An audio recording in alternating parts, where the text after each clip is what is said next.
একসঙ্গে মা ও ৩ বোনকে হারিয়ে বাকরুদ্ধ লক্ষ্মীপুরের রায়পুরের বাসিন্দা শিফাত হোসেন।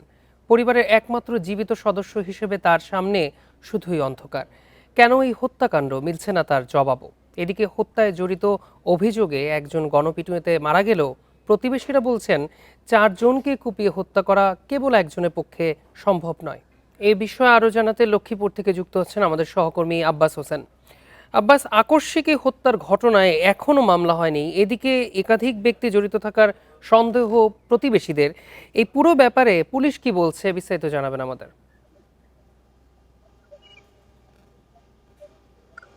আমি এখন রয়েছি পুলিশ সুপার কার্যালয়ের সামনে।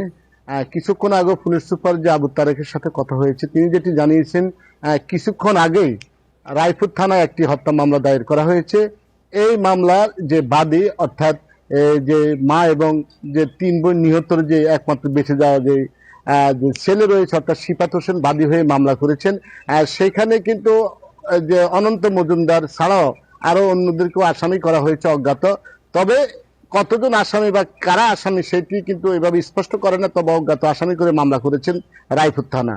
আমরা এর বাইরেও কিন্তু আমি কথা বলেছি এখানে যারা পুলিশের কর্মকর্তা রয়েছে তাদের সাথে, তারা যেটি বলছেন যে এই ঘটনাটি তারা খুবই গুরুত্ব সহকারে তদন্ত করছেন।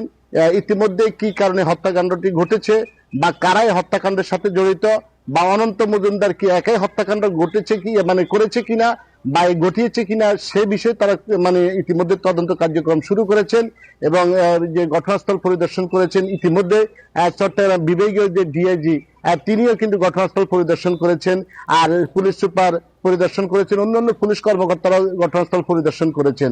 অর্থাৎ এখানে তথ্যপাত্র নিচ্ছেন কারা বা আসা যাওয়া করছে, বা আসলে কি অনন্ত মজুমদার একাই ঘটনা ঘটিয়েছে কিনা সে বিষয়ে তারা খতিয়ে দেখছেন। এর বাইরেও কিন্তু আমরা এখানে যারা আশপাশের লোকজন রয়েছেন তাদের সাথে কথা বলেছি, তারা কিন্তু একটি প্রশ্ন, সবাইকে একটি প্রশ্ন করেছেন যে আসলে এই অনন্ত মজুমদার একাই ঢুকে ৪ জনকে এলোপাতাড়ি কুপিয়ে হত্যা করেছে কিনা, নাকি এই ঘটনার সাথে আরো কারা জড়িত রয়েছে বা ইন্ধন রয়েছে কিনা। এখানে এলাকাবাসী প্রশ্ন করেছেন যে একাই অনন্ত মজুমদারের পক্ষে এটি করা সম্ভব নয় বলে তারা দাবি করেছেন। তাই দ্রুত এইসব বিষয় তদন্ত করে যে জড়িত যদি আরো কেউ থাকে তাহলে তাদের খুঁজে বের করার জন্য দাবি জানিয়েছেন এখানে যে আশপাশে যে স্থানীয় এলাকাবাসী রয়েছেন তারা। তবে আমি এখানে যে রায়পুর থানার যে ভারপ্রাপ্ত কর্মকর্তা রয়েছে শাহিন মিয়া, তার সাথে আমার কথা হয়েছে।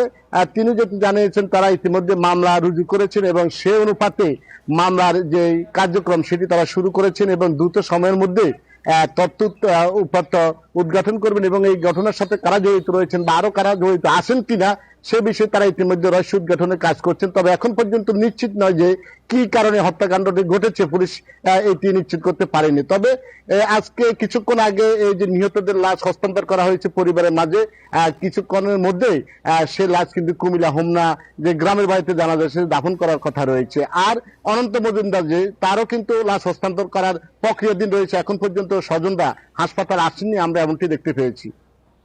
লক্ষ্মীপুর থেকে জানাচ্ছিলেন আমাদের সহকর্মী।